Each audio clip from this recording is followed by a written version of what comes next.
My God, you guys eat too many sweets. Can't you think about your cholesterol? Whose fault is? Who got these? But that is one. Whose fault is this? You need sweets. I'm sweet without the sweet. But you still need sweets for you. You haven't seen this before? Documented proof. Reşad Halife is a liar. I know, can you believe that? Where did they take the picture? Yeah, I don't know. They just took it in front of something. The scale of the lies. I can't believe it. I know. Did you read the details? Yeah, bunch of baloney. I have the English translation. They say they went to Reşad Halifa's mosque, investigated him, And they found him to be a liar. Established once and for all that he's a liar. And here is proof. I have a picture in front of his mosque.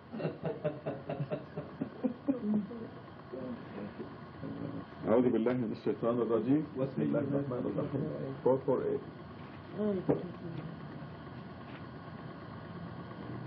Oh, I love this. Is my favorite.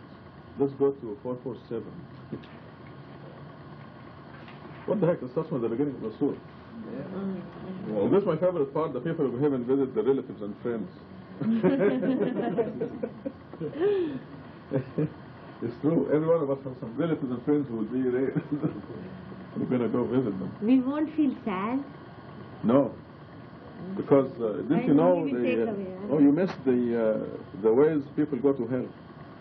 You wanna survey? Check it out.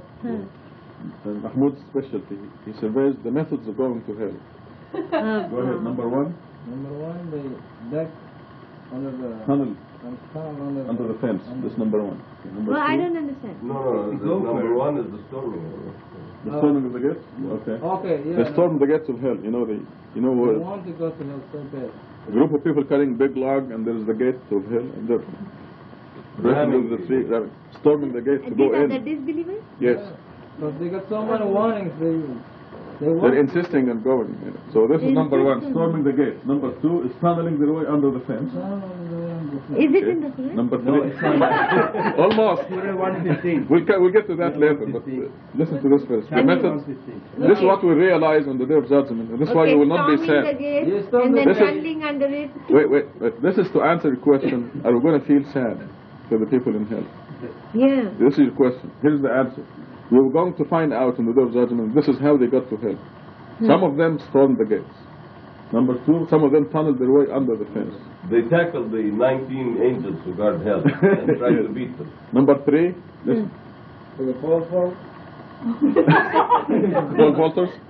Okay, what? Paul Walters. Oh, pole vault. And they jump up and oh, I barely made it. I got it. And as soon as they fall down, there is the arm. Made it. Because Allah subhanahu wa ta'ala built solid walls around hell to keep people from getting in. Yes. And they get in by fighting their way in. Exactly. That's what they're saying. The final wall is 19. Yes. 19 walls, 19 fences. So now tell me, four. pole vaulting, tunneling and Tunneling and- barging. Next one is one big, huge one. We'll start on this wood. Oh, seesaw in the circus. Okay, seesawing it. No, wait. No, he didn't. No, just wait. Coming up. That's four. You know the circus with they jump on this Yeah. and they go up, way up Sure, there. sure. Somersault their ways. Hey, I made 3 somersaults. The problem is who will take the big one. Wait, the next one, number 5. What's the number 5? No, the big one, you see that, open the gates and let him in. Because there are 7 gates. Yes, number 5. Number 5, The 7 gates. go on the cannon, The cannonball. Human cannonball. Cannonball. and you fire and Now where did you get all this from? Surah 115. Surah 115. It's your imagination.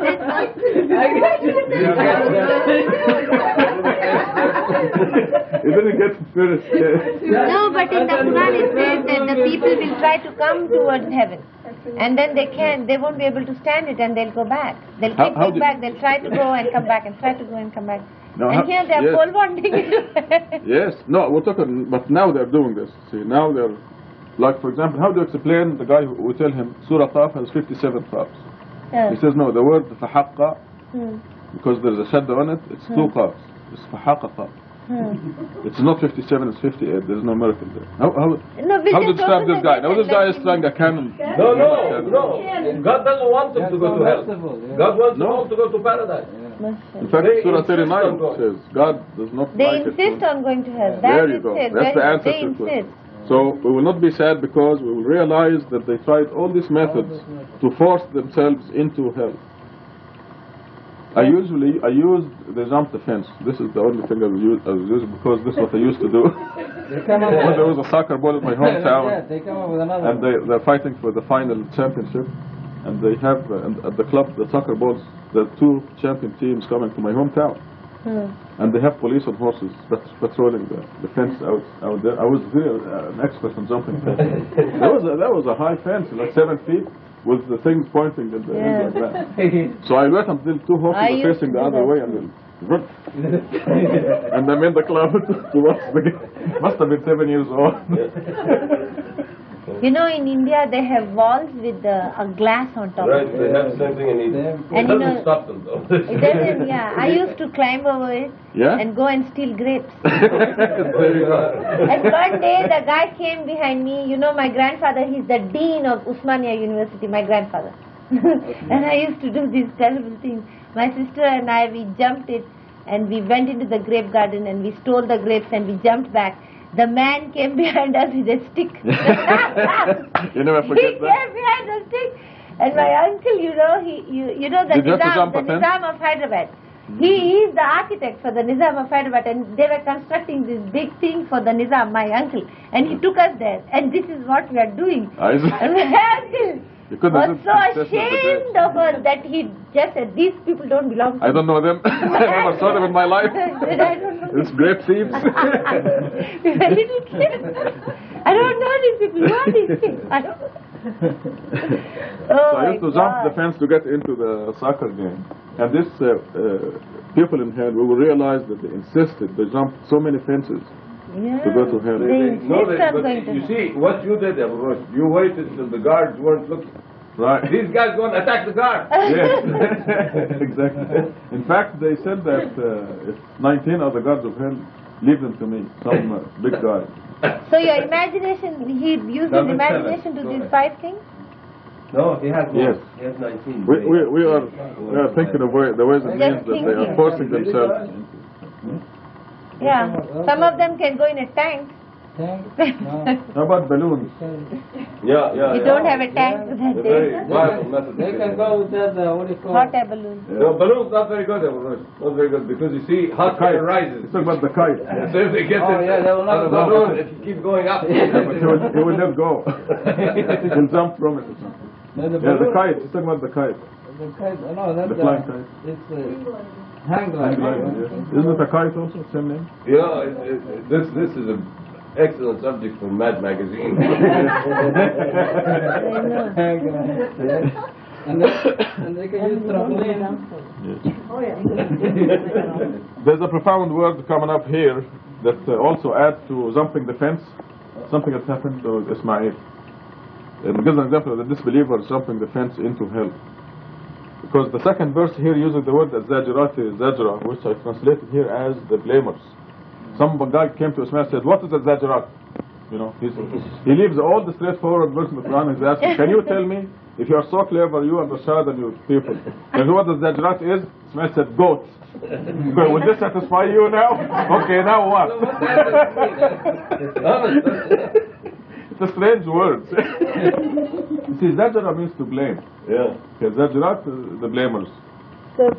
But he picks out this strange word and says, okay, if you're so clever, tell me, what is the meaning of Zajrat? Yeah, he said, goats. No, if he knows the meaning of Zecerat, he'll be a good believer. Yes. Now here's the meaning. Okay, now what? Okay. أعوذ بالله من الشيطان الرجيم. بسم الله الرحمن الرحيم. In the name of God, most gracious, most merciful. By the arrangers in columns, and the blamers of those to be blamed. Now we're talking about angels here. Yeah. Because we have in another verse, in another surah, the angels say, we are the arrangers. Actually, it isn't this surah, excuse me, it's coming later. Yeah. We are the arrangers. So apparently the angels will play a role in the resurrection process and arranging all the people. That's going to take a long time. Who cares? We have infinity. So she's thinking in appointments, you know. How many patients today? If they make me comfortable, that's okay. Right. Inshallah. And the blamers of those to be blamed, because the angels, remember, they're going to beat up the disbelievers. They blame them. You know, we served you. God gave you so many chances, and you still disbelieved. You're unappreciative. Smack, smack. What is hitting? Smack is a kiss. Right? It's a hitting. Okay. Smack, smack, kick, kick. But these are blaming each other, right? And the blame of the No. They blame the disbelievers. Yeah, they are blaming each other. The angels blaming the disbelievers. Oh, okay. The arrangers and the blamers are angels. Also the reciters of the messages. MashaAllah. Angels. That's why we have with you. These are all. We have you with us, I mean. These are all angels. The arrangers, the blamers, the reciters. So God is stating these profound facts, three of them, and then God says the result. What's the result? Your God is only one. The Lord of the heavens and the earth and everything between them, and Lord of the East. I'm having a heck of a time as my translating al-Mashariq, East. Because what it really means is the sun rise, the Jupiter rise, the Saturn rise, the Mars rise. I see. These are the Easts. It's not East, it's the rises. But how do you translate it to English so the people understand? There is a technical term. Yes. Is that common? There is an astronomical term. Okay, I'm making this known to everybody so they can come up with a good word. As soon as you wake up, Lydia, think about this. I don't know, but it's one of those words. If you talk about the sun and the moon, yes. You talk about the sun and the moon. More than that. Oh, you go to the airport? Yeah. You go now? Yeah. Okay. Good luck to you.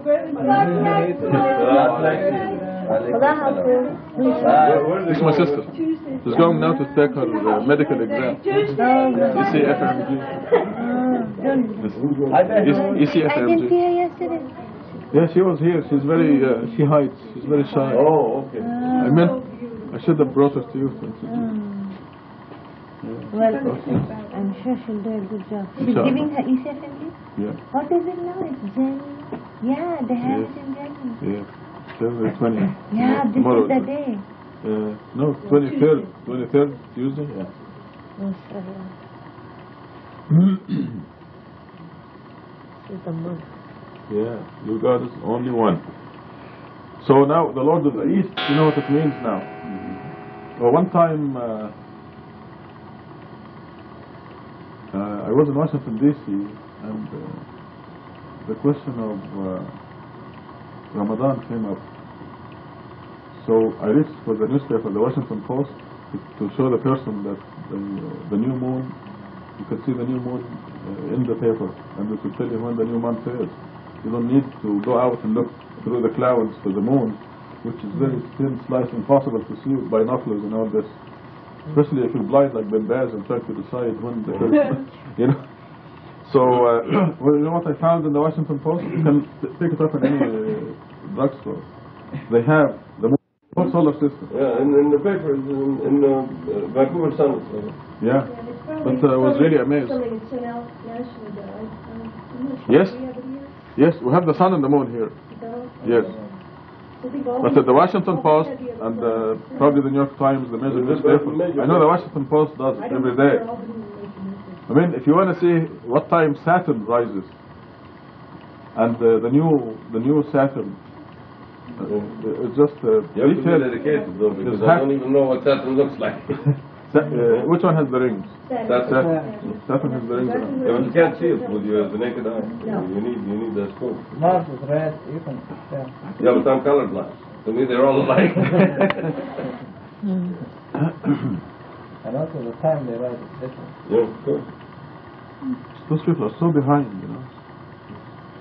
But this is all according to our sun. Yes, Space. yes, the Earth. Because we were sitting in a place that's half light and half dark. So we have the rises and we're rotating. So we have the rises of all these planets. One time, As far as anything in the heaven is concerned, there is rise and set because of our rotation. yeah, because there's no one else. Why do I do rotation like this? Actually like this. It doesn't matter, we may be upside down. Actually, let's say we're sitting upside down right now. But another time we talked And this maid's head doesn't fall off. Yeah. It never does. I always wondered, I didn't understand when I was little, you know, Yes. we talk about the earth being around it. I always wondered how come nothing fell, and I didn't understand Yes, gravity. I had a hard gravity. time, I was very little. No, the way to understand it is to imagine an ant walking in this globe. Yeah. The ant is walking around, cool, in the globe. Yeah. Goes I down, understand it now, upside but I down. was, no, I was a little kid. You know, I and understand big it. thanks. So this is the way we are. Yeah, but it's wonderful because like, but I was little and I was just fascinated by it. Yeah. Sorry, but I interrupted you. That's it. So one time we talked about the two east and two west. Right. That's the sun and the moon, or sun the and the moon. yeah, the sun and the moon. Or the sun. Two major things. Two measures for the human and jinn. Right. What's that again? I like that one there. Or the sunrise for the humans and the jinns. So the same sun, isn't Not it? the Or is sun. it a different sun? Does not have to be Yeah, sun. but you see, For us, it's sun. Hmm. For jinns must be, I mean, might be something different. well, the jinns on earth, they will have the sunrise and sunset. The same as ours. No, but God wanted to make a point that there are two sets of creatures on earth. Surah Rahman, for example, is directed to the two Thaqalain, as they're called. Thaqalain, the humans and the jinns. So God is talking to them separately because they have separate needs. For example, a jinn will not care about a steak, but you would. And you will not care about a box of matches for dinner. But they like it maybe today. I mean, I don't know what they like for dinner. So if God describes heaven to them as fruits and rivers of milk and honey, and they don't care about these things, they say, oh, we don't want to go there. So God, who's that? Fatiha on Tuesday, don't forget. Fatiha for it. Try it again. Oh, boy, she's just nervous about the test. She'll call us from the airport. Don't forget, Fatiha on Tuesday. But the Quran, I think, is directed to us, not to them. Are you kidding? It's directed to us. No, to us and the jinn. But قل أوحي إلينا وسمع نفر من الجن a group of jinns قالوا إنا were سمعنا reading the قرآنا Quran. عجبا وإذ صرفنا إليك نفر من الجن. We send the jinns to you to listen to the Quran. Yeah. To them also. فلما يعني لما خلص انطلقوا إلى أهلهم منذرين. So they went to their people, their jinns also. All the jinns in the world now know about this message in the miracle 19.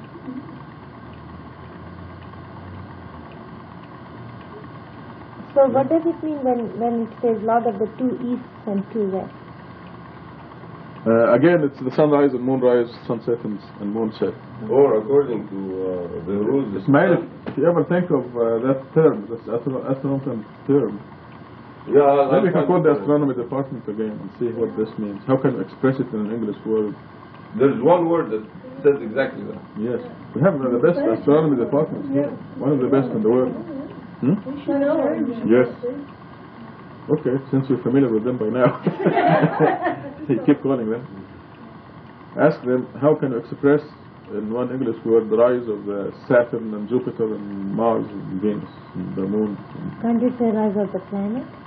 Yes, that will explain The it. planet rises. So we say sunrise, moonrise, sunset, moonset. Yes, the rise of the planets is a good expression. We're getting there. Except it's not just the planet. Actually, the stars. probably, Rashad, the best way to express it is as Shakira said.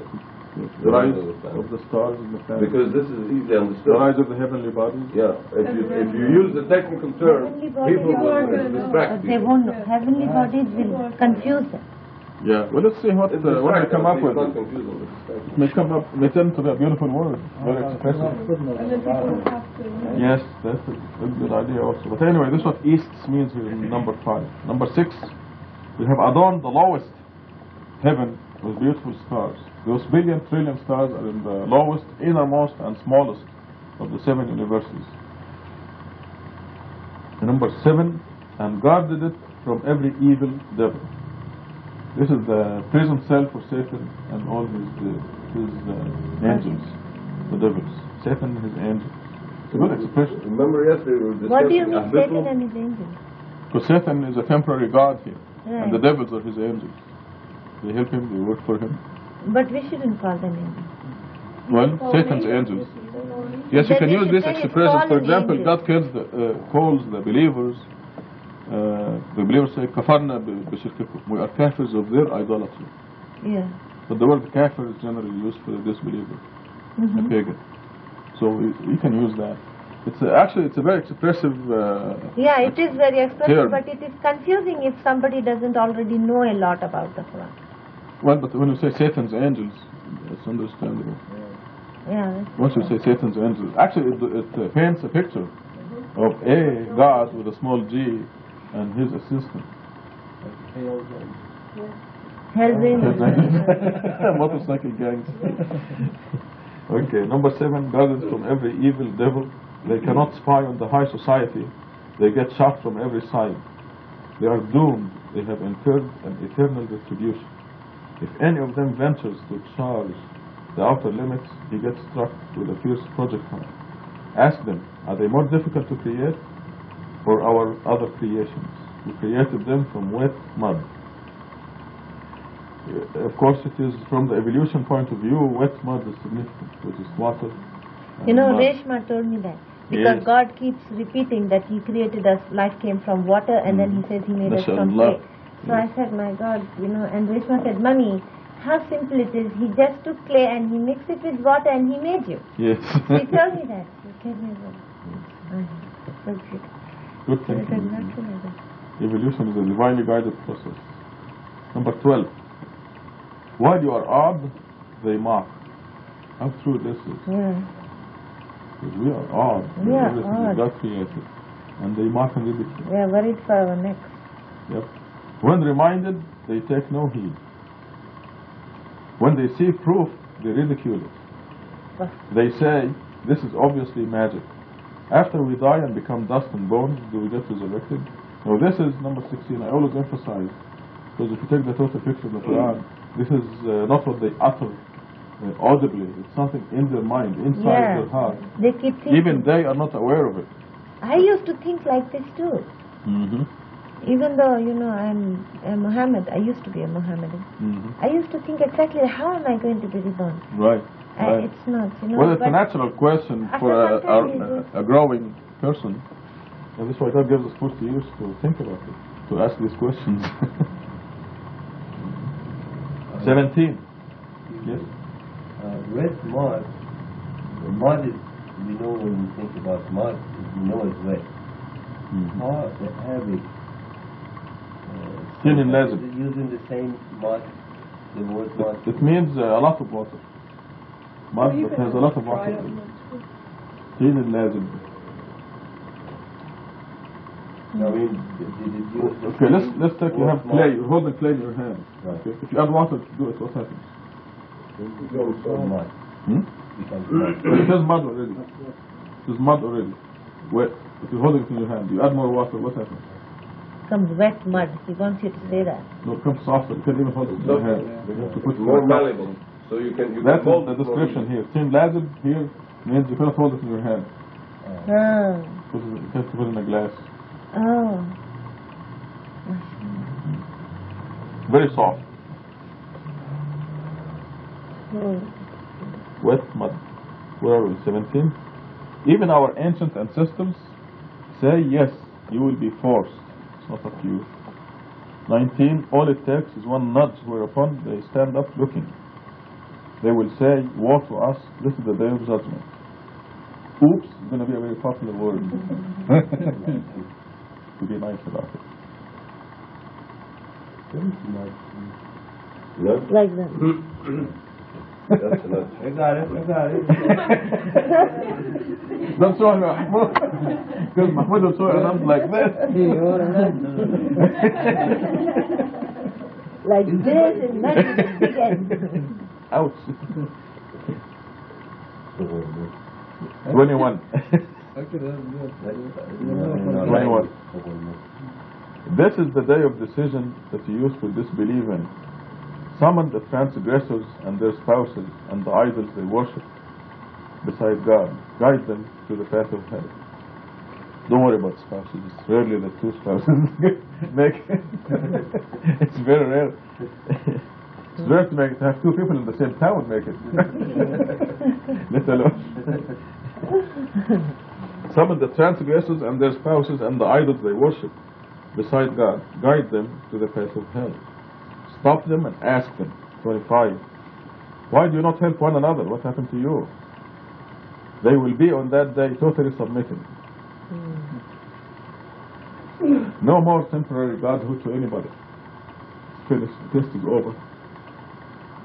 Mutual blaming. 27. They will blame one another. Yes.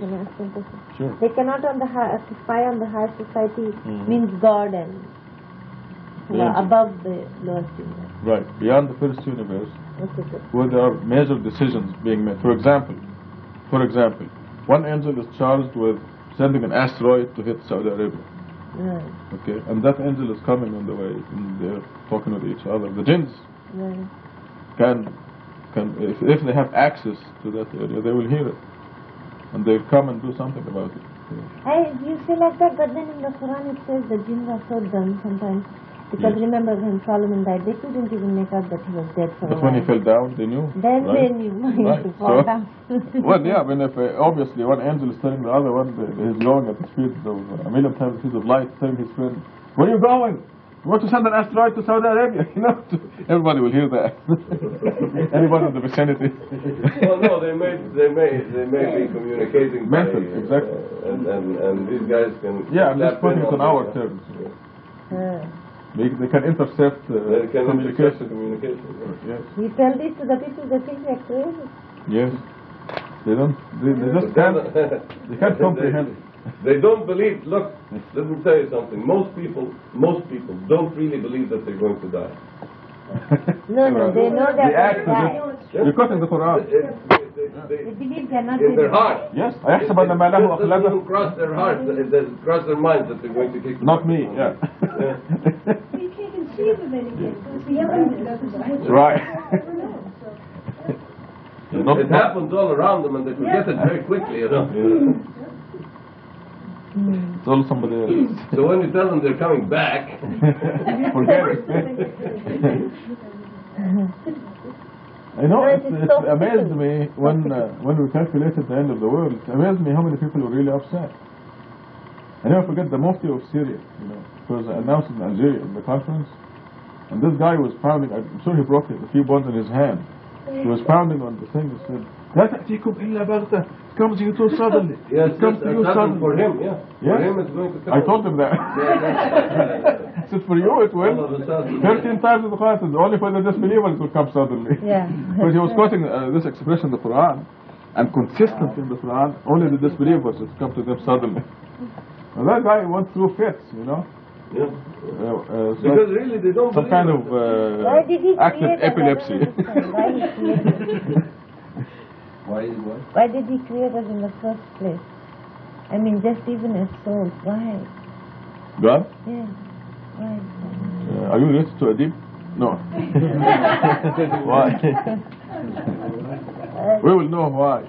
I mean, because he turned to the vast, lifeless universe and said, "Be."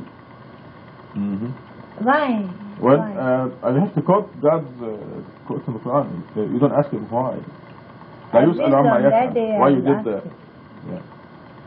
But for the sake of knowing, yes. The creation of the universe is for this test. Yes, I know that, but no, she meant even initially. Initially? So, yes. Well, you know the answer already to this? too far gone. You know the answer. The answer I always give Shakira on the day of judgment. Ask. Yes. I will, inshallah. Well, of course, on that day we will know anyway. You'll know. Everything will be known. I will know. Yeah, the purpose. But even as far as this universe is concerned, no, he does say why. Yeah. So we did not create the heavens and the earth except for a specific purpose. Right. And also not for us to play. This purpose is stated in Surah 67. Not to play. Not to play, but for hard work. Yes. He didn't create it for playing. Right. It's for hard work. We have to work hard. The human being has to work hard. Is that what it is meant? No, I think... No, the word hard work is used. But I think... For example, why are you awake now? Ismail, why are you awake now? Huh? Why are you awake now? Because I'm here. Had I been elsewhere, I'd been fast asleep. No, you still wake up for Fecr.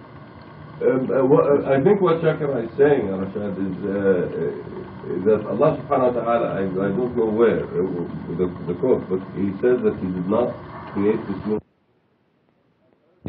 He says that life on earth is nothing but fun and games, and it's not to be taken seriously.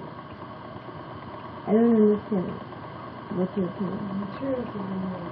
Yeah, you're not supposed to play. I'm sure we know, we understand it exactly alike. I'm positive we understand the same thing. So don't this is why you are up now. Sorry, we are working hard right now.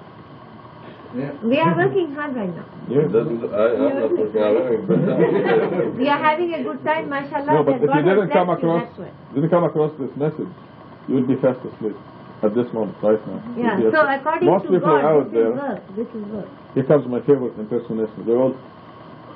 He says in the Quran that it is very hard for you to get up in the morning and pray. I know that it is hard for you to get up and pray in the morning, but not so for the believer. Exactly. He says you will get up if you are a believer. It will not be hard for you. Exactly. So that's why you say like that, because you are a good believer and it's not hard for you to get up. It's no longer work for you. It used to be, yes. But it is not, mashallah. I have to beat him up.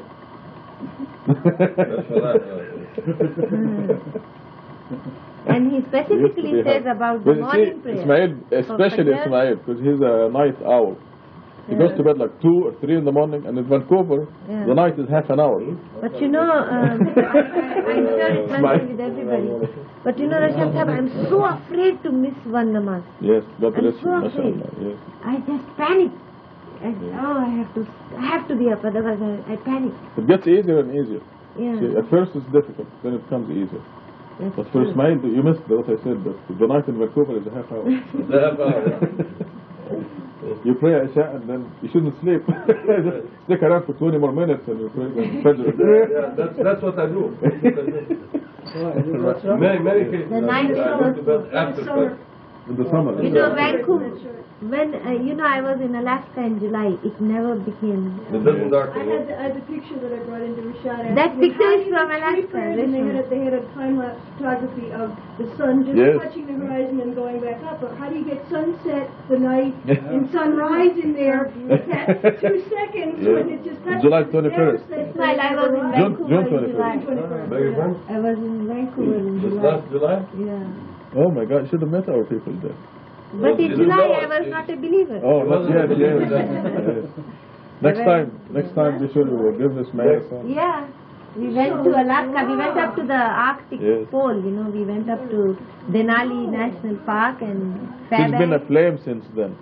It was so beautiful. It is, Yeah, it was very good. Anchorage is so beautiful. So in Ramadan, we have just very enough time to drink,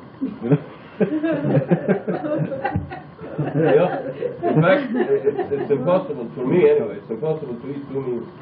Yes, I know. Just 1 meal. Even I eat 1 meal anyway. No. That is going to be my best because I eat so little that if I don't eat 2 times a day, it's hard for me. God will make it easy. You'll be surprised. Just like getting up at 4:30. Yes. Yeah. It's the same thing. The first 3 days are going to be difficult, but that's it. I'm totally accepting was of saying that she was listening to a talk show on radio, really, and the doctors were talking about this diet. Like you start eating certain things, they come to the conclusion that after 14 or 15 hours, if your body does not get any food, it's some chemical body provides like an antibiotic that cleans the whole body. Yes, that's a lot. What does it do? It cures the body? What did they say? Cleansing the body. What did they Like a find? hormone. This doctor was speaking in recently. Go ahead. they found out after 14 hours, if you do not eat anything, body provides some like antibody with hormones. that cleans the whole body. It's like a rotor and cholesterol. If you knew this is how good this is for you. The body produces a rotor to clean the veins. Yeah. I believe it. Ramadan will be it's getting shorter every day. Yeah. It's going to be March. This year will be March 27th. No, Ramadan in Vancouver Next will be midnight. around Christmas time is fantastic. Yes. The day is a half hour.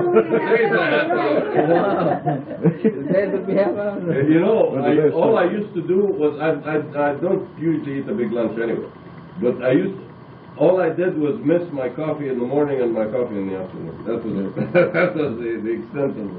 These guys laugh at me all the time when I visit Vancouver because I'm all confused about the times. So let's try Asr. They laugh. I say, what Asr? I say, let's still have 4 hours left. When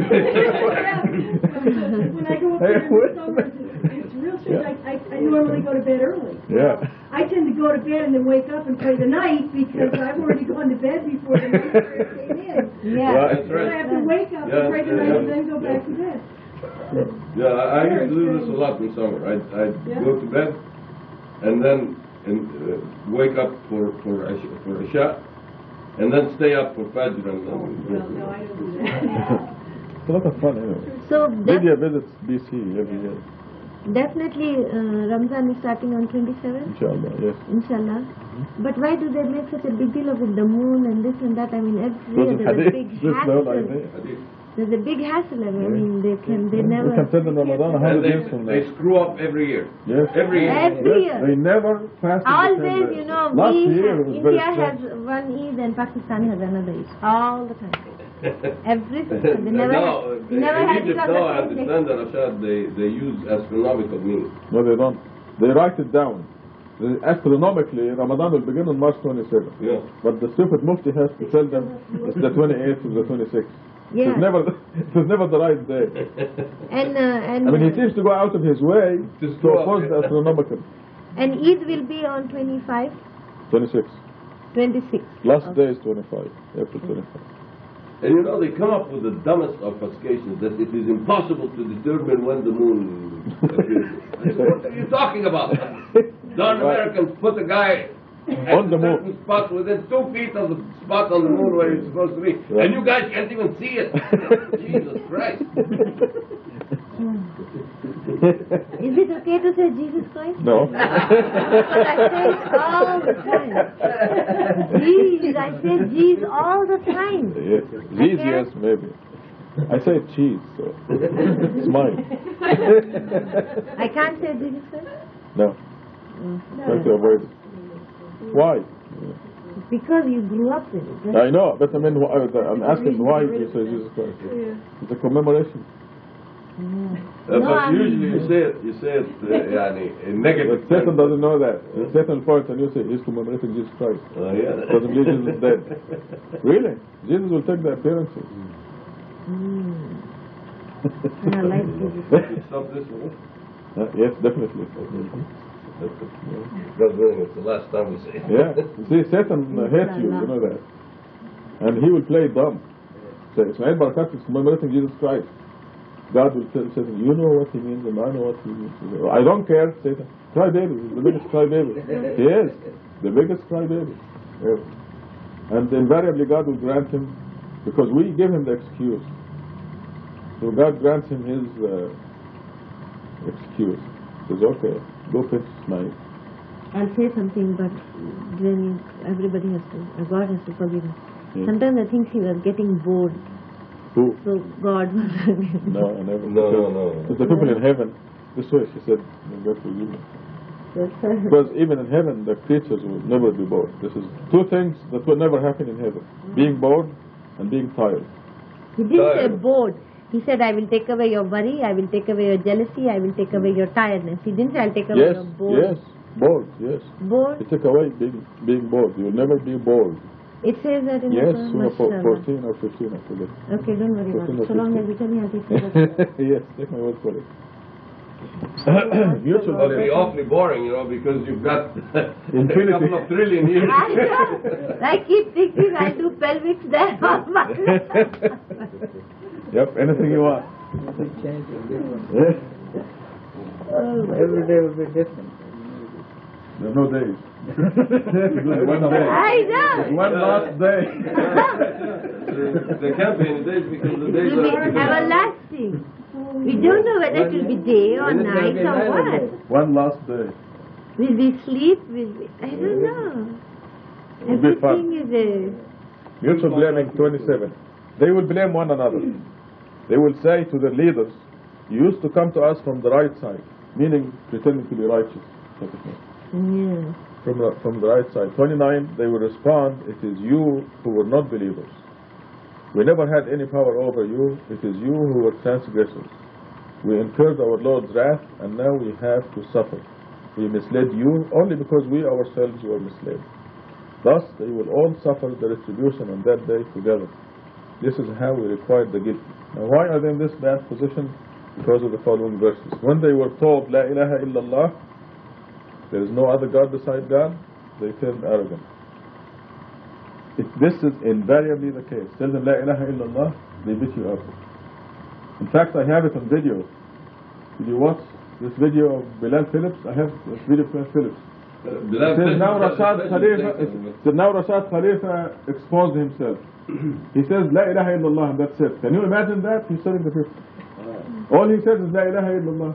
Doesn't this guy say? No, but the thing is that the hadith that he accepts says if you say La ilaha illallah, you're guaranteed paradise. Yes, this is even the Quran, even the Jews and the Christians, who say La ilaha illallah, they make it to heaven. You know the theme of this Quran at the very beginning? If you believe in God, Surah 262. Exactly. So even the Jews and the Christians obviously don't recognize Muhammad at all. Even the Jews who say La ilaha illallah, they go to heaven. And this guy, I have it here on the video. Anybody can see it. And he's saying, Reşad Halife has gone completely bananas now. All he says is La ilaha illallah. What is this? When he says La ilaha illallah, La ilaha illa Muhammeden Resulallah. Yes. You know, I have such a habit for it that sometimes I automatically say and then I just... It took a few months here to get rid of it. Yeah, that's true. So, Yes. Shahada, what does Shahada means? Witness? Yes. Shahada is witness. The word Shahada means Did witness. Perry share with you her discovery? What? That was a very significant discovery when she was here the last time. What? She said in the Quran we witnessed God. Oh yeah. Surah 7. Did she tell you? Yes.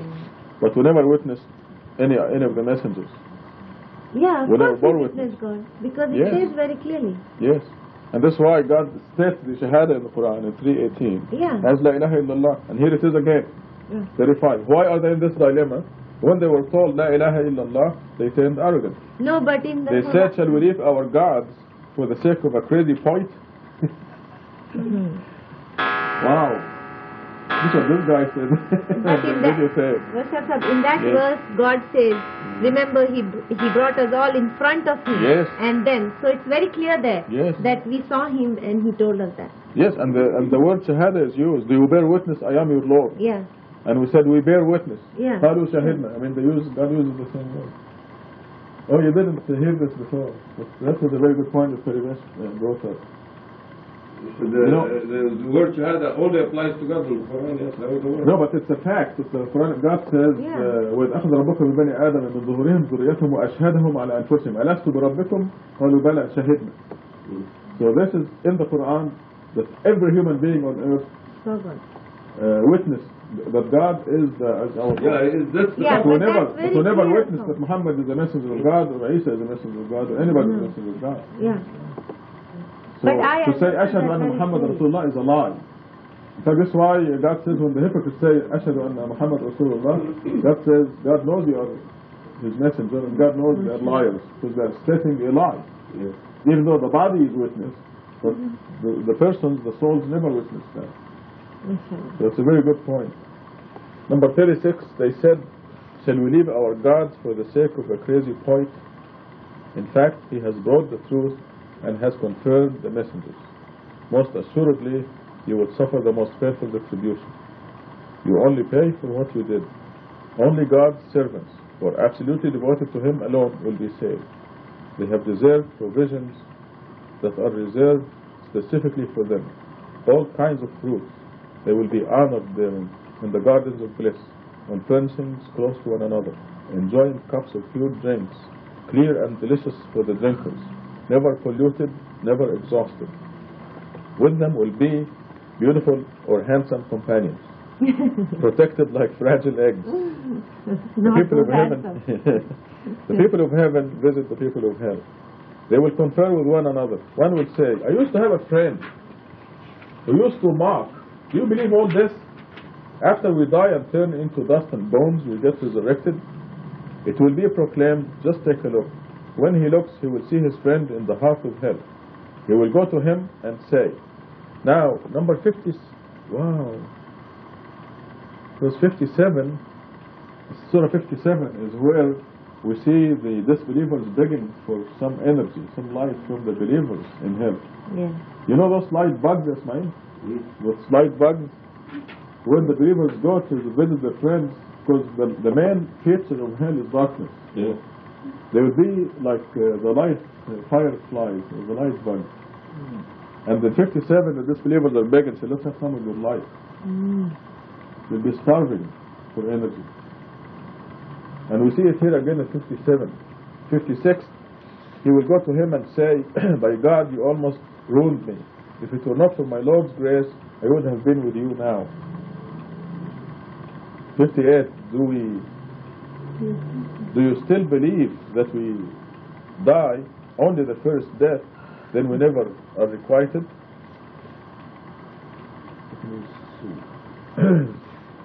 60, such is the greatest triumph. This is what every worker should work for. Is this a better destiny or the tree of bitterness? We have rendered it a test for the transgressors. It is a tree that grows in the heart of hell. Its flowers are like the devil's heads.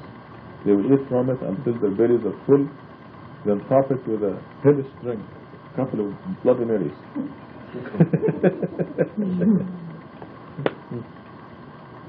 Then they return to hell. They followed their parents blindly. So I'm going to stop right here, and if there are no questions, 214.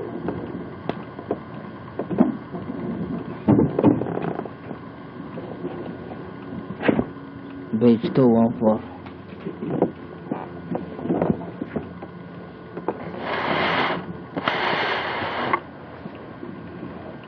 أعوذ بالله من الشيطان الرجيم بسم الله الرحمن الرحيم.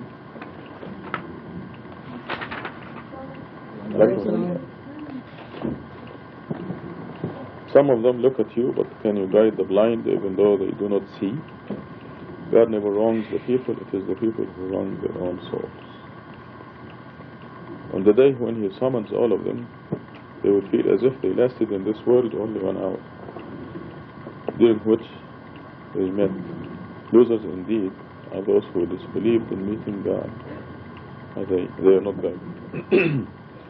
Whether we show you some of the retribution we promised them, or terminate your life before that, to us is their ultimate return. God is witnessing everything they do. 46 is a repeated verse in the Quran, and it really means that the people who advocate God alone will be ridiculed always by somebody. It's the last day of their life is what it means. So whether we show you some of the retribution we promised them or terminate your life before that, to us is the ultimate return. God is witnessing everything they do. To each community a messenger is sent. Once their messenger comes, they are judged equitably, without the least injustice. I may have to go back and retranslate this, make it clearer. Community, you ever think community like Eastern Hill subdivision, something like that? I think community, the Quran means like the Christians, Jesus, the Jews, Moses, the Muslims, Muhammad.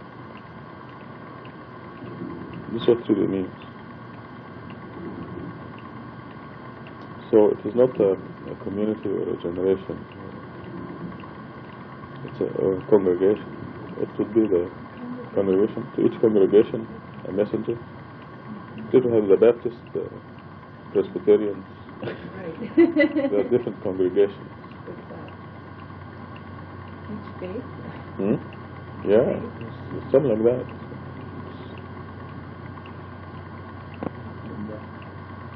Yeah. What's ummat in Farsi? What's the impression you get? Group of people. How big? This is Arabic. We just use it. But you do have the word ummat. Yeah. So when you hear it in Farsi, how big a group is it?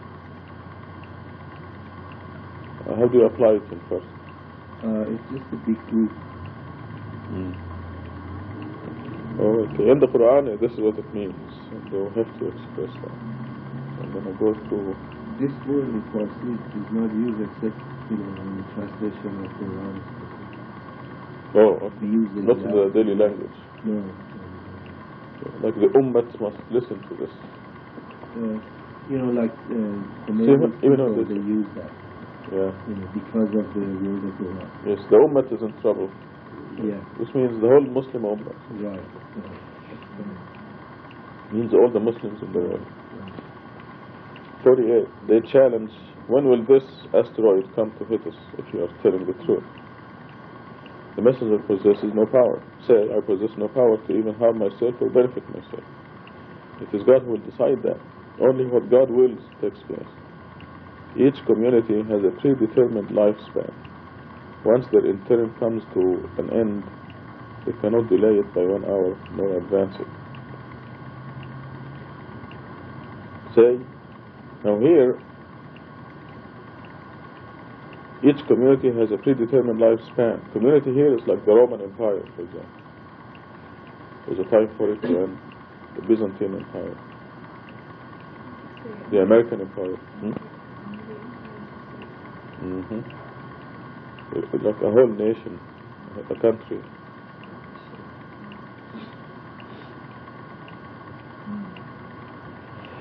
Say, whether his retribution comes to you by night or by day, why are the guilty in such a hurry?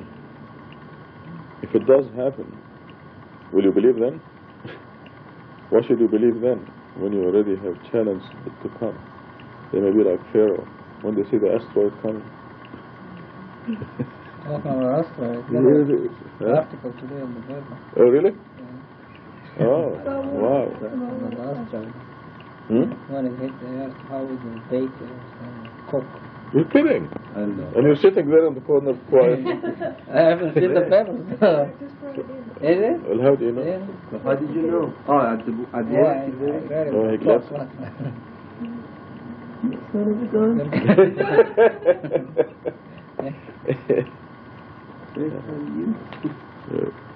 One piece. He's just sitting there. Here it is. 1 hour of broiler. Wow. 1 hour broiling. H.J. Milosh believes a meteor may have hit the planet, sparking a firestorm that destroyed most life on Earth. This is the guy who published an article. You even have pictures and illustrations. Look what it hit, the Arabs. Look at the map. No, that's Europe. Is it Europe? Yeah. Russia. Comet or asteroid slams into Earth. Oh, I wish I can put this in there. Sure, Islam. Yes. Vaporized rock and debris caused by the impact shoot into space. Vaporized smoke. Yeah. Vaporized rock smoke. As the debris re-enters the atmosphere, each of the trillions of grains of sand will generate 1800 to 2000 degrees Fahrenheit. Incoming debris, Earth surface. Hot vapor, incoming debris. Thermal radiation clouds, source H.J. Milosh. Who's he? Imagine the entire sky erupting with fire. Smoke from the sky. ترتقب لما تأتي السماء بدخان مبين. Explosion. That's only 4 miles wide too. Now feel the heat from such a horror. 10 times hotter than high noon on a July day in the Arizona desert.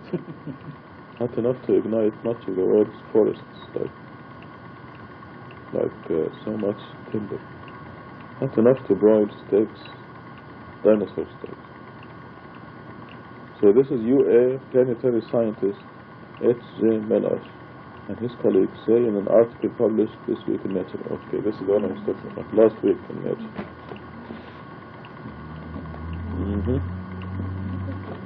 I'll get the Nature magazine. Yes, timing and the picture.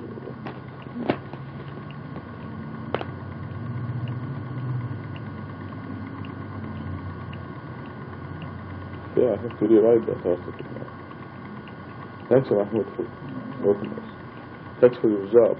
Great job. Stand there, no customers, what to do? Careful here. Let me glance through what happened to Somalia. Is Siad Barre still alive?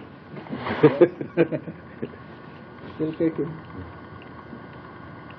أعوذ بالله من الشيطان الرجيم. بسم الله الرحمن الرحيم. 51. If it does happen, will you believe then? Why should you believe then when you already have challenged it to come? It will be said to the transgressors, taste the eternal retribution. Are you not requited precisely to what you earned? They challenge you to prophesy. Is this really what will happen? Say, yes indeed, by my Lord, this is the truth, and you can never escape. I think these verses are applicable to what is the perspective, because this is a crucial perspective. What price faith? 54.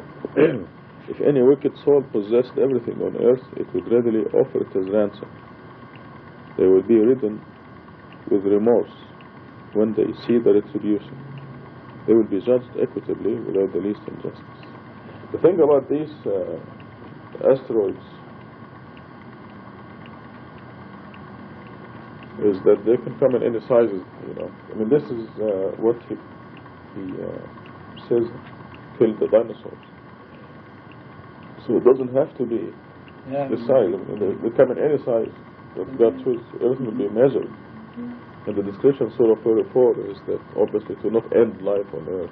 And also it hit different places on earth. The one that says that the dinosaurs hit so many areas. The whole earth became ignited. But it's only one area. That this will be just an area.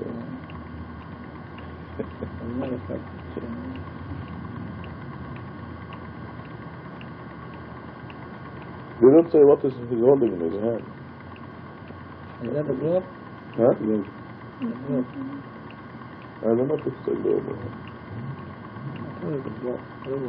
Looks No, it looks like an odd-shaped rock. Yeah, like the one at the planetarium. Yeah. 95% iron and 5% nickel. Yeah. We need one just as big as this mosque. In Saudi Arabia, that's a good. Yes. That's 4 miles country. This is what we don't know, that I'm sure it depends to the velocity of the object and the size, that how much area is going to... 40,000 miles an hour. The speed. 40,000? Should be the same. Velocity will be the same. 40,000 miles. And it's coming from when the two planets hit each other. These are like sparkles. No, they don't have to. They don't have to? So what is it? On that movie... If they hit each other, there will be a number of them. This is right. Because they break into pieces and all the pieces will fall. Okay. So this is where they're coming from. So there's two planets hit each other. No. What else is the pieces of meteorites floating in space. Billions of them. Yeah. So one of them will come in, and there's one now that intersects the orbit of the Earth. You know what this means? Did you hear it yesterday? Yes. So the Earth's orbit around the Sun is like this. So the Earth is here, the asteroid goes and goes in the just goes in the orbit like that. and then comes back and gets the orbit and keeps doing this. So one of those times the Earth will be in that spot. It doesn't have to crash again. The 5 daily prayers are so important that are they the most important of all the prayers? Definitely. So yes, because this is the daily. If one individual believes in God and just this salah 5 times a day, yes, that person will reach a very high rank than another person who does all the other 4 duties but is not praying regularly. Is that? You can't really divide it like this. A righteous person will do all of it. But I have a feeling he has a computer and he puts everything in and comes out into it. Yes, that too. Every time you say Subhanallah, the computer clicks and you get credit for that. But every time we remember God. And this is exactly what 115 means. That whatever righteous work they do does not go.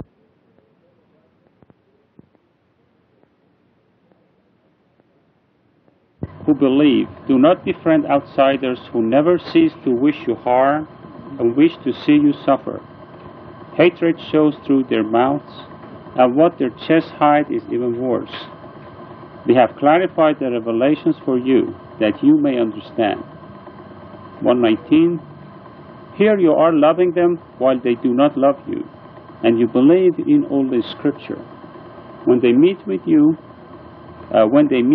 they say, we believe. Then as soon as they leave, they bite their fingers out of rage towards you. Say, die in your rage. God is fully aware of the innermost thoughts. 120. When something good touches you, they hurt. And when something bad happens to you, they rejoice. If you steadfastly persevere and maintain righteousness, their schemes will never hurt you. God controls everything they do. I stop here because I think these 3 are related to each other under the title, Do Not Befriend Hypocrites. This is another lesson which we can relate it to that best community ever raised among the people, that God is telling us that be aware of the outsiders who never cease to wish you harm and wish to see you suffer. The only person or people who can be like that, to suffer, to wish harm and want to see other people suffer, they should be devilish. They should. There is no humanity involved, because that is the time that you have completely given up your soul to the Satan, because these are the things which are satanic, wishing other people harm and suffering. A righteous person, a person who believes in God and is living a righteous life, he or she never wants suffering or harm for anybody else. God is saying that hatred shows through their mouths, and what their chest hide is even worse. That's very interesting. People who are like this, people who enjoy seeing other people suffer, they harm themselves, they hurt themselves, they suffer more than the others, because you live your life, you believe in God, you're living a life that you think, you believe is the righteous life. But those people who have nothing else to just watch you and suffer, because they suffer with the way that you walk, the way you talk, the way you eat. They just, whatever they do, it hard, they are the ones who are looking for something. They just all the time are, because they're full of so much hatred, which God says hatred shows through their mouths, and what their chest is hiding is worse. I have seen it through my own life that no matter what you do, sometimes you are even unaware of the fact that some people are watching you and are suffering because of what you do.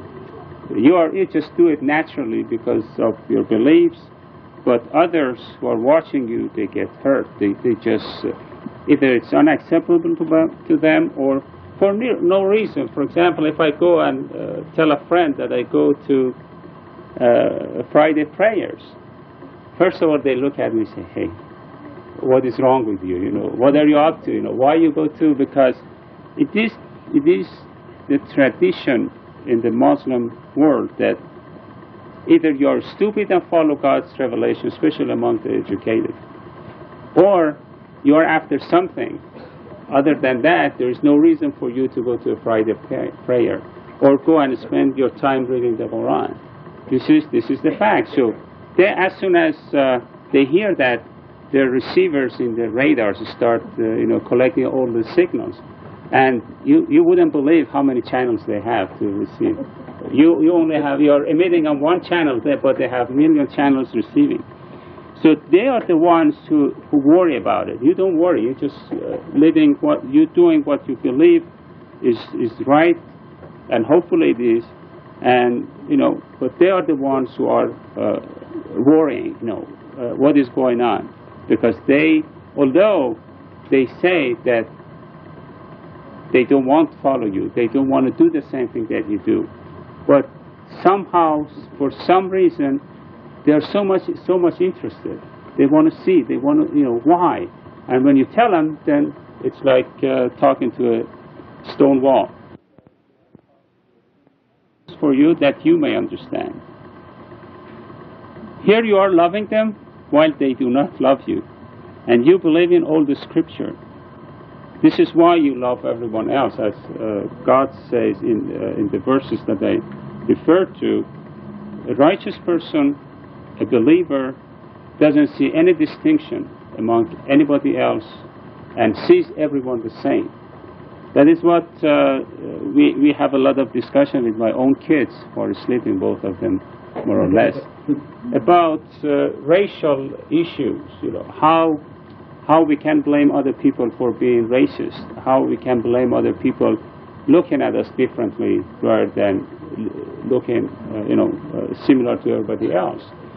But the fact is, I have to go first back to my own system and see whether I see anybody else differently, whether I see a white person from a black person, an Oriental from an Iranian, and so on and so forth. If I can clean myself, if I can purify my own soul to see everyone else the same, then I won't have any problem with other people. Because if they look at me and they think that I am a different race or they are racist, I look at them and I see that they are suffering.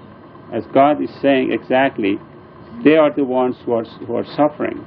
Because they think that they want you to suffer, they'll enjoy it. But if you purify your own self and get to the point that you are a righteous person, you don't see any difference between any other people, and then you don't care about what the other people see.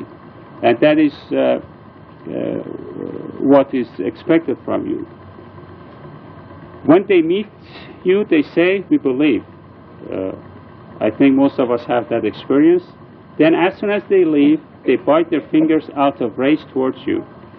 Say, die in your rage. God is fully aware of innermost thoughts. So this is, I'm not going to talk more about it, it's very clear. And 120, when something good touches you, they hurt. And when something bad happens to you, they rejoice. If you steadfastly persevere and maintain righteousness, their schemes will never hurt you. God controls everything they do. God is giving assurance to us that if we put all of our faith in Him and follow what He tells us to follow, then we have nothing to worry. We have, that's the best expression, nothing to fear, nothing to grieve. And the people who are hurt, who grieve, who are jealous, they're suffering, let be it. I have nothing to do with it. That's the life that they chose. That's the way that they are going, and this is the way that I am going. So God is assuring us that He is aware and He is controlling everything they do, and so I don't have to worry about it and think too much about it. It's a very, very good lesson that I don't mean, don't get me wrong, that you don't have to do your responsibilities, because God is exactly telling us that if you are part of that community, you always have to be aware. You have to be advocating righteousness and forbidding evil, which is part of the community work or part of your social responsibilities. But if you put too much emphasis on what other people say about you or think about you, then that's the time that you are in trouble. I stop here before starting 121 for questions and discussions again. Verse 119, where God says that as soon as they leave, they bite their fingers out of rage. In Surah 25, verse 27, on page 362, God says, and the day will come when the transgressor will bite his hands in anguish.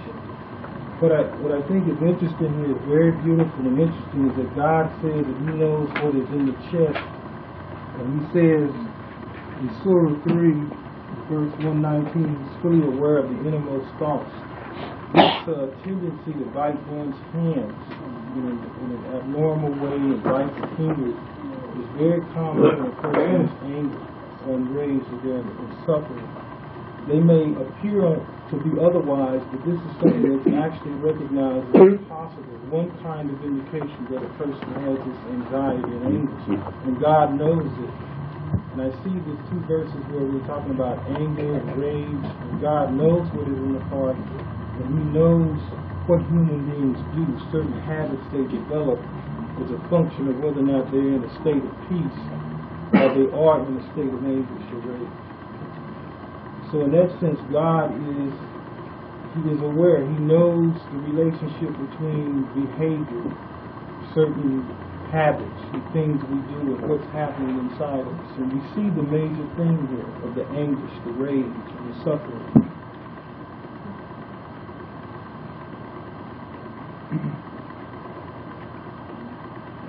I want to talk about 118, actually the three of them. We are people who decided that God knows best, knows better than anyone else, what is good for us, what is bad for us. And we are His servants and creatures, and we decided we're going to obey what He tells us. So, and God has a very good reason for any of these commandments. Now here He's telling us, all you who believe, do not befriend outsiders, etc., etc. He says, do not befriend them. Why is God telling us this?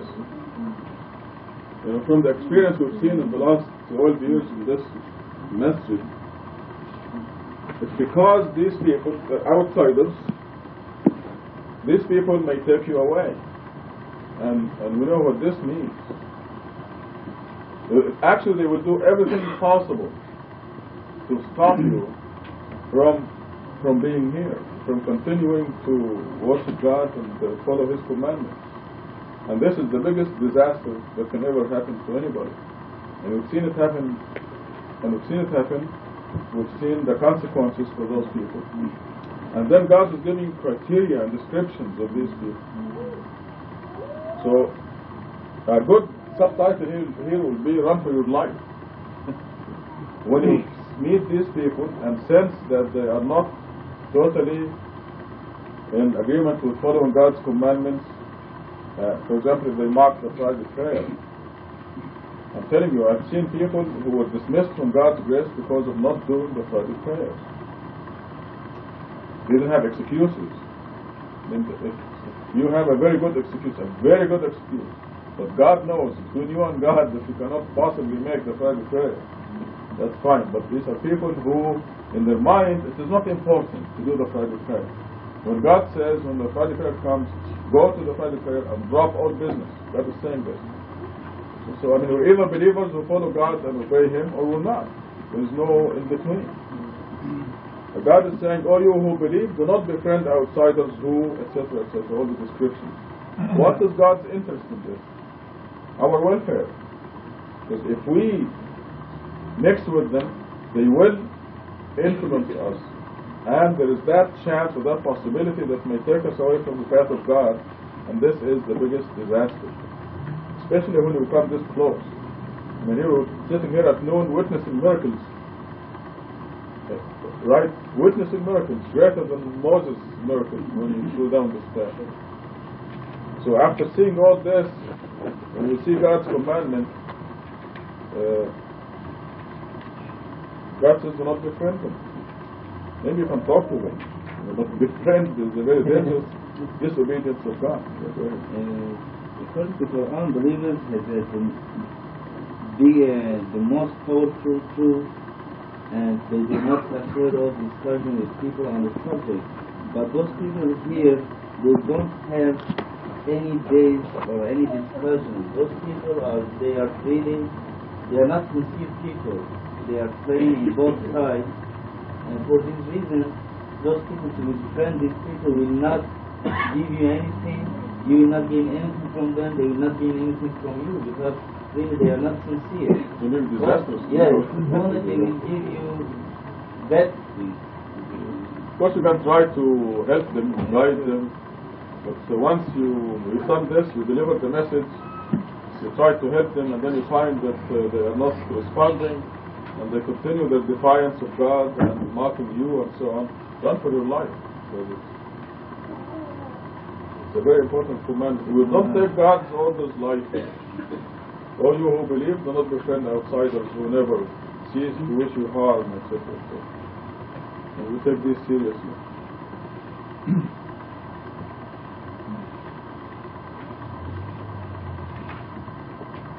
Back to Dr. Sabahi and 121. Abdullah.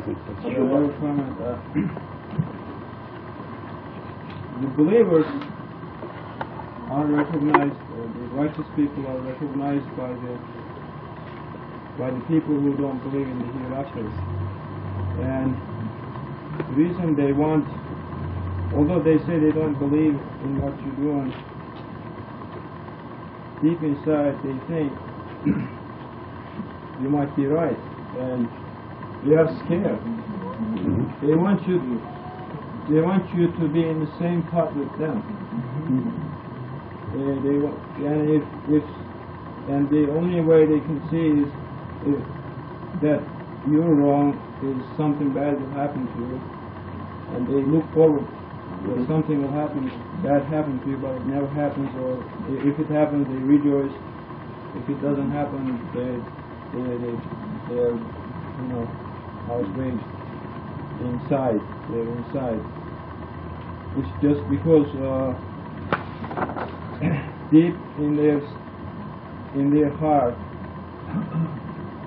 they think you might be right and they'll be in real trouble, and they want to pull you into the same path, same trouble. Abdullah is quoting 489. Let's look at it. 489. It's exactly what God is telling us. Very good psychological analysis. Page 92 says, they wish that you disbelieve as they have disbelieved, then you become equal. So you'll be in the same boat.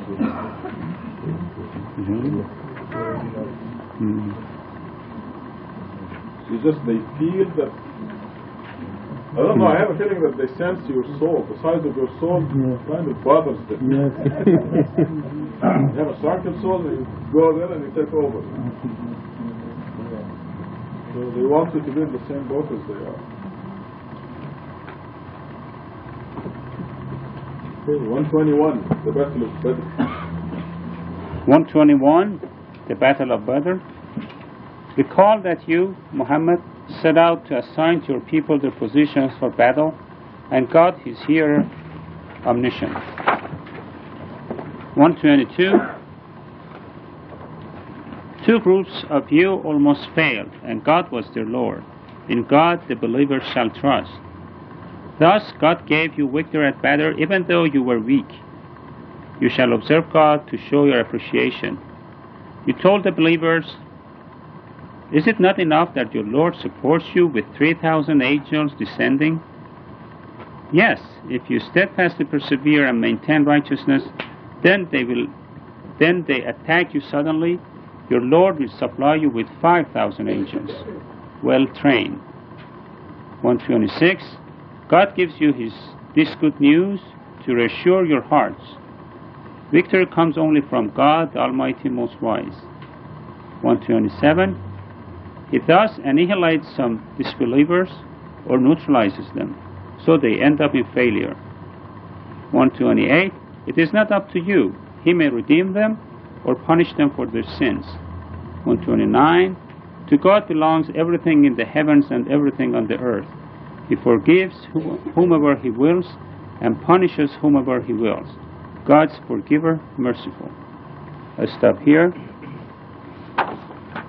121 to 129 is, as the subtitle says, is about the Battle of Badr, which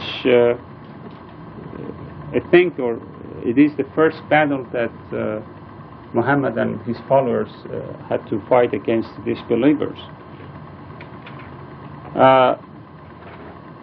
God is reminding Muhammad that when you were assigning people in the position for battle, they knew that they are going to attack them in their town, that community that they had, and there were this group of believers with a prophet, and they were ready to defend. And of course, it seems that not all of those people were at the same level of belief. There were some who were better believers, there were stronger believers, and maybe there were people who had some doubts in how far or how much God can help them. So God is reminding Muhammad that when you were assigning your people for the positions for the battle, two groups of you almost failed, and God was their Lord. Although two groups of you failed, since I don't know the exact history of the Battle of Badr, I don't know this failure is in the real battle that they went out and fought and failed, or they failed the test, because this was a test of how much you believe. Imagine that something happens outside, now we have to go and put our lives, say, okay, this is for God, and God wants us to go and fight these people who are attacking this mosque. And then that's the real test. This is one of the most precious things that you like, is your life. You have to go and risk your life in the cause of God. You know it is for God. So it seems that if people have different levels of belief, some people may doubt it, say, is this real battle? Is this really Muhammad right that this is for God? And then you question. And God is saying that two groups of you almost failed in that, because those people didn't trust or didn't believe that God can help them with His angels. And then God is saying in 123 that God gave you victory at Badr even though you were weak, outnumbered, weaker, maybe the other side had better arsenal, and God is reminding them that you shall observe God to show your appreciation. He helped you, He made you victorious over the disbelievers, and you should remember, you have to always remember God. You told the believers, is it not enough that your Lord supports you with 3,000 angels? Yes, if you steadfastly persevere and maintain righteousness, then they attack you suddenly, your Lord will supply you with 5,000 angels, well trained. This clearly shows that how a believer, as Reşad just very, I think, beautifully put it, if you're a believer, you have so much strength. You have something about you that even at the everyday life causes that strength.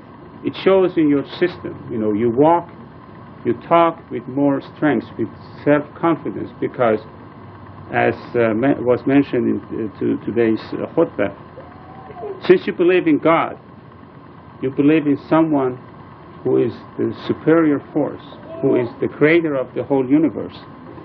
So you see everybody else the same. You don't worry about your boss. You don't worry about anything. Your soul has grown so big, hopefully, that if you go in the room with some disbelievers, then there is enough room. They just get pushed, they get squished. So, and that's the time that God comes to your help. You go in a community, and you see that. This reminds me of a story that I was told. I don't know whether I told you this or not. Tariq is here. I was talking to his parents because they are Muslims. And they were saying that the first time they were exposed to Islam through Elijah Muhammad in Brooklyn, New York, before that they were just normal people. They were always thought that they are inferior to other people and so on and so forth. But when they went through and they were introduced into what was told to them, that this is Islam, whatever it was, that there is a God, Allah, you have to follow Him, you believe in Him, and if you follow that, you do your prayers, then you are strong. And they were saying that after they got that close to the real thing, which is believing in God, which then, as we know the history of the Black Muslim movement in this country, which I'm sure Douglas is a better position to tell us about it.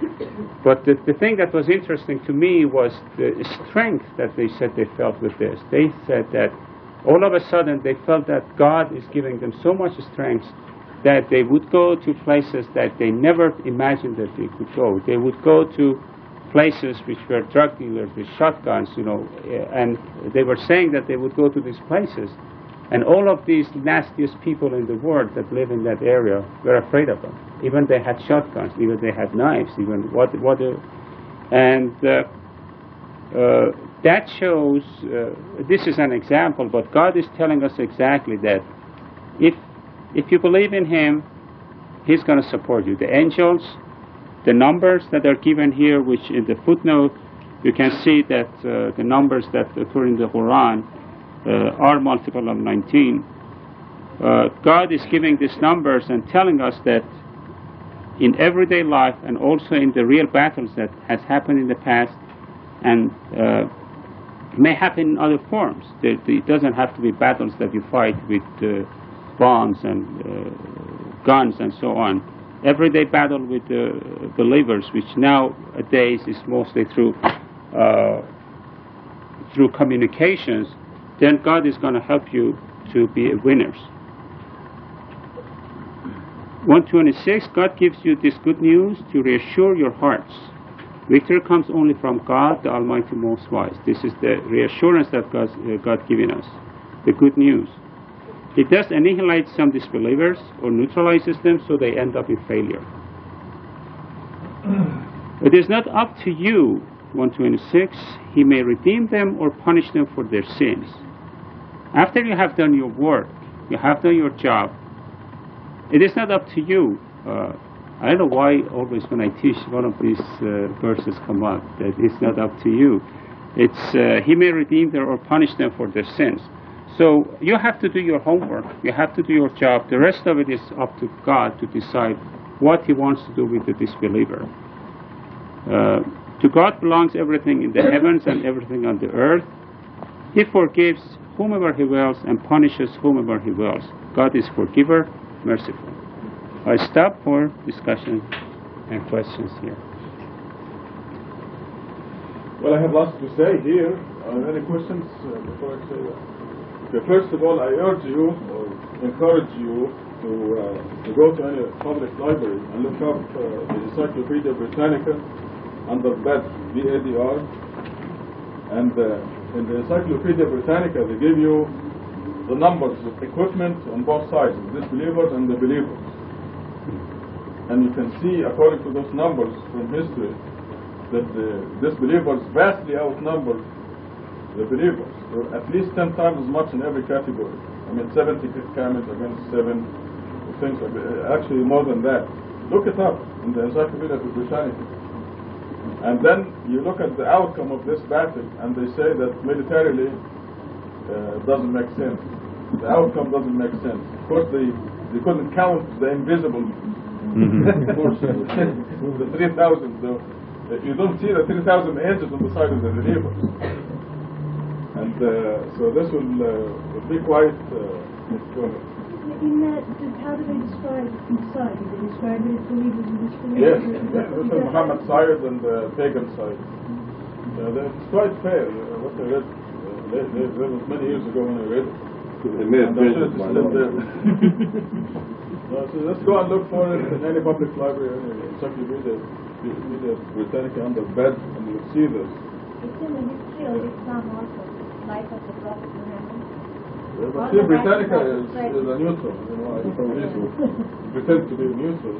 But the history of Islam, we would say they're biased. But Britannica is a public library, everybody reads it. It's written by the most outstanding authorities on the subject, according to them. The other thing I want to say is, you notice this is specifically the time of the Prophet Muhammad. I maintained that the time of jihad was then, that now the battle is completely mental. However, I want to share with you a few instances where there may be the simulation of jihad or something. For example, my first visit to Canada, I don't know if you still have the scar there. But there were so many threats against my life before I went, and Satan participated heavily in that, to the point that I left to Canada knowing that I will die there. This is the impression that there were very strange things happening. For example, the day before I left, I'm sitting peacefully watching the TV at home, and all of a sudden my wife says, "Do you have insurance in your life?"